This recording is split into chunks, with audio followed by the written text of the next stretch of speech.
በአንድ ወቅት በጣም በአነቃቂ ንግግሮቿ የምትታወቀው ኤልዳናም ከሰሞኑ እንግዲህ ከባለቤቷ ሜሎስ ጋር እንደተለያየች እየተነገረ ይገኛል። ኤልዳናን እንግዲህ እንደምታስታውሷት በተለይ ከዚህ በፊት በነበራት የፍቅር ግንኙነት በጣም እንደተጎዳችና ያንንም የግንኙነት ተሞክሯቸውን ወደ ሚዲያ ይዛ በመምጣት ብዙዎች ያደንቋት እንደነበረና ለብዙዎችም ምክር ስትሰጥ እንደነበረ እናስታውሳለን። ከዛ በኋላ እንግዲህ ከአገልጋይ ሜሎስ ጋር አብረው መኖር እንደጀመሩና ሽምግልና ተልኮ የታገቢኛለች ጥያቄ ቀርቦላት አብረው መኖር እንደጀመሩ የሚታወቅ ነው።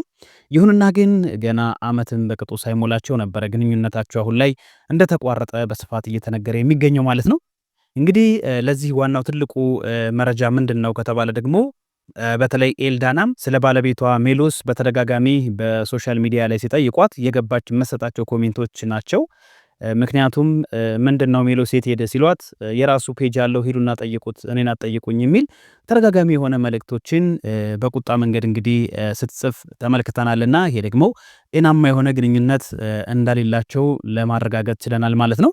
ከዛ በተጨማሪም እንግዲህ በሱም በኩል ይሁን በሷ በኩል ከዚህ በፊት የነበሩ የጋራ ፎቶዎቻቸውና ቪዲዮዎቻቸው ከራሳቸው ፔጅ ላይ እንደተነሱ ለማየት ችለናል። እንግዲህ የነሱን የጋራ ፎቶና ቪዲዮዎች ከሌላ ቦታ ላይ ነው እኛ የሚያመጣናቸውና በሁለቱ በኩል ያለው የፍቅር ግንኙነት አሁን ላይ መልካም እንዳልሆነ ነው እየተነገረ የሚገኘው ማለት ነው። እንግዲህ ብዙ ጊዜ በዚህ በሶሻል ሚዲያ ላይ እንደምታውቁት አሁን በተለይ በቃ 99% ማለት ይቻላል አብረው መቀጠል እንደማይችሉ እውነት ትዳር በየቤት ውስጥ ያለው እንደዚህ ሆን እንዴ ብለን እንድንጠይቅ የሚያደርገን ሁኔታ ነው እየተፈጠረ ያለውና እንግዲህ በተለይ ቀደም ብዬ እንዳልኳችሁ በዚህ በሶሻል ሚዲያ ላይ ያለው የፍቅር ግንኙነት በጣም አሳሳቢ ደረጃ ላይ ደርሷል ማለት ይቻላል።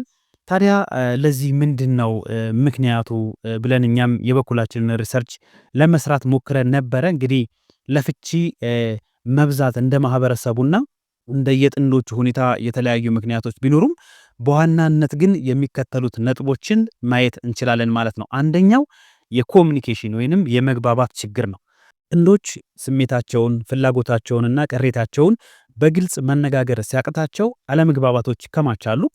ግጭቶችን በውይይት ከመፍታት ይልቅ ዝምታን መምረጥ ወይም መካሰስ በትዳር ውስጥ ያለውን መተማመን ይሸረሽራል ማለት ነው። ሁለተኛው የኢኮኖሚ ችግር እንግዲህ ወይንም ይሄ የገንዘብ ጫና ማለት ነው። ለብዙ የትዳር ፍቺዎች እየተጠቀሰ የሚገኘው ሁለተኛው ነጥብ ነው።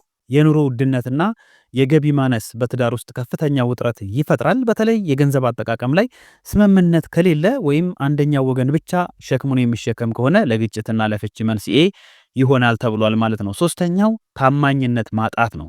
ዝሙትን ሊያጠቃልል ይችላል። በዚህ ውስጥ በትዳር አጋር ላይ የሚፈጸም ክህደት በትዳር ውስጥ ያለውን ትልቁን መሰረት ማለትም መተማመንን ያፈርሳል። ከዚህ በኋላ ግንኙነቱን ወደ ነበረበት መመለስ ለብዙዎች አስቸጋሪ ስለሚሆን ወደ ፍቺ ያመራል ማለት ነው። አራተኛው ዝግጁ ሳይሆኑ ወደ ትዳር መግባት። ብዙ ሰዎች በትዳር ውስጥ የሚመጣውን ኃላፊነት በሚገባ ሳይረዱ በስሜት ወይም በቤተሰብ ግፊት ብቻ ወደ ትዳር ይገባሉ። የባህሪ አለመመጣጠን ሲመጣ ደግሞ በቀላሉ ተስፋ የመቁረጥ ሁኔታ ይታያል ማለት ነው። ይሄም እንደ አራተኛነት የፍቺ መንስኤ ሊጠቀስ ይችላል ማለት ነው። አምስተኛው የቤተሰብ ጣልቃ ገብነት። ከባል ወይም ከሚስት ወገን ያሉ የቅርብ ቤተሰቦች በጥንዶቹ የግል ህይወትና ውሳኔዎች ላይ ከልክ በላይ ጣልቃ መግባት በትዳር ውስጥ ሰላም እንዲጠፋ ያደርጋል። ለፍቻችን መንስኤ ሊሆን ይችላል ማለት ነው። ስድስተኛው ሱስና ጥቃት ነው። ሱሶች የአልኮል የእጽ ወይም የቁማር ሱስ ለገንዘብ መባከንና ለጸብ ምክንያት ይሆናሉ። ሌላው ጥቃት ነው። እንግዲህ የአካል ወይም የስነ ልቦና ጥቃት ባለበት ትዳር ውስጥ መቆየት አደገኛ ስለሚሆን ለፍቺ ዋነኛ ምክንያት ሊሆን ይችላል ማለት ነው። እንግዲህ በጥሩ ሁኔታ ለመቀጠል ትዳርን ለማጠናከርና ፍቺን ለመቀነስ የሚረዱ ደግሞ መፍትሄዎችን ማየት ተገቢ ነው ብዬ አምናለሁ። አንደኛው እንግዲህ ግልጽ የኮሙኒኬሽን ባህልን ማሳደግ ያስፈልጋል። አለመግባባቶች ሲፈጠሩ ከመቆጣት ወይም ዝምታን ከመምረጥ ይልቅ የኔ ስሜት እንዲህ ነው በሚል አቀራረብ መነጋገር ችግሮችን ሳይከማቹ ወዲያው መፍታት በልብ ውስጥ ቂም እንዳይኖር ይረዳል ማለት ነው። ሁለተኛው የገንዘብ አያያዝ እቅድን ማውጣት ያስፈልጋል። ጥንዶች ስለ ገቢያቸው፣ ስለ ወጫቸውና ስለ ቁጠባ እቅዳቸው በግልጽ መወያየት አለባቸው። የኔ ያንቺ ያንተ ከሚል አስተሳሰብ ወጥቶ የኛ ወደሚል የጋራ እቅድ መምጣት የኢኮኖሚ ውጥረትን ያቃልላል፣ ይቀንሳል። እንግዲህ ሶስተኛው መፍትሄ ምንድነው? የሶስተኛው ወገን ጣልቃ ገብነትን መገደብ ያስፈልጋል። ቤተሰብና ጓደኞች መከበር ቢገባቸውም የትዳር ሚስጥርና ውሳኔዎች ግን በጥንዶቹ መካከል ብቻ መሆን አለባቸው። ችግሮች ሲፈጠሩም ወደ ውጭ ከመውሰድ ይልቅ መጀመሪያ በቤት ውስጥ ለመፍታት መሞከር ግንኙነቱ እንዲጠነክር እንዳይፈርስ ያደርገዋል ማለት ነው። አራተኛው ጊዜ መስጠትና መደናነቅ ያስፈልጋል። በትዳር ውስጥ መታደስ ያስፈልጋል። አብሮ ጥራት ያለው ጊዜ ማሳለፍ፣ አንዳቸው ለሌላቸው ያላቸውን አድናቆት መግለጽና እንደ አዲስ መተዋወቅ የፍቅር ስሜቱ እንዳይቀዘቅዝ ያደርገዋል። ሌላው የባለሙያ ወይም የሽማግሌዎች ምክር ሊያስፈልገን ይችላል። ችግሮች ከአቅም በላይ ሲሆኑ ብቻ ሳይሆን ግንኙነቱ ገና መላላት ሲጀምር የጋብቻ አማካሪዎችን ወይም ደግሞ በሰከነ መንፈስ የሚያስታርቁ የሃይማኖት አባቶችና ሽማግሌዎችን ማማከር ፍቺን ሊያስቀር ይችላል። ሌላው እንግዲህ ትዳራችንን ለማሻሻል ቅድመ ጋብቻ ትምህርትን መውሰድና ይቅርባይነትን ደግሞ ማድረግ በጣም ተገቢ እንደሆነ ብዙዎች ይናገራሉ ማለት ነው። በተለይ እንግዲህ ቀደም ብለን እንዳነሳ ነው ይሄ ግልጽነት ወይም ደግሞ ኮሚኒኬሽን ላይ ብዙ ጊዜ ችግር እንዳለ ነው የሚነገረው። እንግዲህ ይሄ ኮሚኒኬሽን ይሄ በመግባባት ረገድ ትዳርን ሊያጠናክሩ የሚችሉ 3 ቀላል ግን ደግሞ ውጤታማ ስልቶች ብዙዎች ያነሷቸዋል፣ የትዳር አማካሪዎች የሚሆኑ የሃይማኖት ሰዎች ማለት ነው። አንዱ አዳምጦ መረዳት እንጂ ለመመለስ አለማዳመጥ። አብዛኛው ሰው የትዳር አጋሩ ስትናገር የሚሰማው መልስ ለመስጠት ወይም ራሱን ለመከላከል ነው። ይሁን እንጂ መጀመሪያ አጋራችን ምን እየተሰማት እንደሆነ ያለማቋረጥ ሰምቶ ተረድቼሃለሁ ወይንም ተረድቼሻለሁ ማለት ብቻ ግማሽ ግጭትን ይፈታል ማለት ነው። ሁለተኛው የኔ ስሜት ላይ ማተኮር። በውይይት ወቅት አንተ ሁልጊዜ እንዲህ ነህ ወይም አንቺ እንዲህ አደረግሽ የሚሉ ወቃሽ ቃላትን አጋርን ለመከላከል እንዲዘጋጅ ያደርጉታል። በምትኩ እንዲህ ስታደርግ እኔ ይከፋኛል፣ በዚህ ጉዳይ ለኔ እኔ እጨነቃለሁ በማለት ስሜትን መግለጽ ጸብን ወደ መፍትሄ ይለውጣል ማለት ነው። ሌላው እንግዲህ ለውይይት የሚሆን ልዩ ጊዜ መመደብ ያስፈልጋል። በስራ ድካም ወይም በልጆች ጨዋታ መሃል ከባድ የትዳር ጉዳዮችን ማንሳት ለጭቅጭቅ ይዳርጋል።